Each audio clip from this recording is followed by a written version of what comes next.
That was Rebecca Morrell. Both the Church of England and the Catholic Church came out against the changes today. Andrew Marsh of Christian Concern is here with us, and we're also joined by Professor Francis Flinter, a consultant at St Guy's and St Thomas's Hospital. Thanks very much to you both for coming in. And Andrew Marsh, most people sitting at home watching that will only see this as good news. What worries you? I think it is astonishing, actually, that these proposals are even coming before Parliament.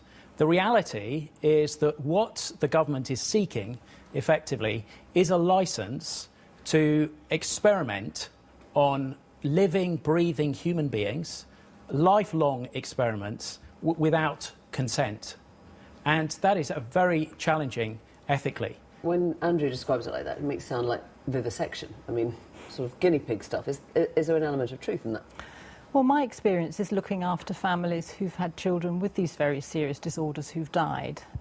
I've had to tell them that there is no cure for their child's illness and that when they have another pregnancy, that baby will be affected as well, with the same very sad outcome. And for these families at the moment, there is nothing that we can offer them that will ensure that they have a healthy baby. So for them, there is no alternative. I know it's a bold step to take, but it's one that potentially offers them something very And meanwhile, special. your line of argument could result in more babies being born with debilitating diseases. How can that be a morally superior choice to make?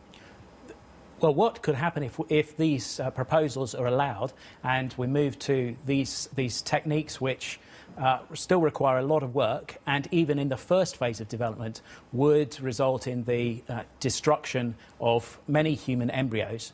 Even at that point, assuming, which is by no means guaranteed, that there was some success with developing the technique, then we move to a second phase where we begin to change the mitochondria, giving birth to children. These children, there is no guarantee.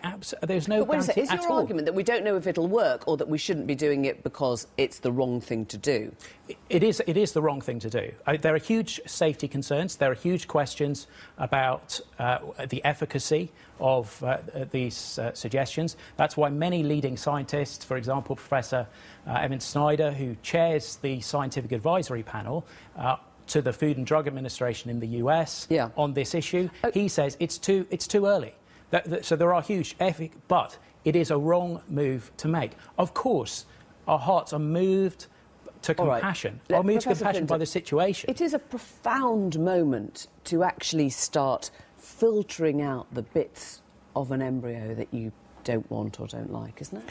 Well, you're replacing faulty mitochondria that don't work properly. But even that word, you know, you're immediately saying there is more value on an able mitochondria than disabled, right?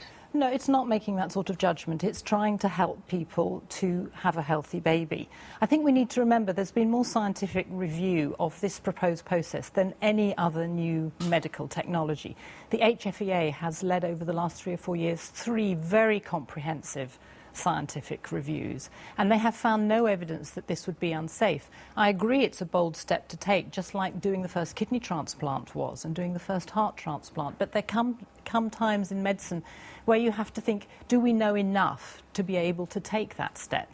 In the UK, we pioneered the development of IVF and of pre-implantation genetic diagnosis, and we have a very tight regulatory framework.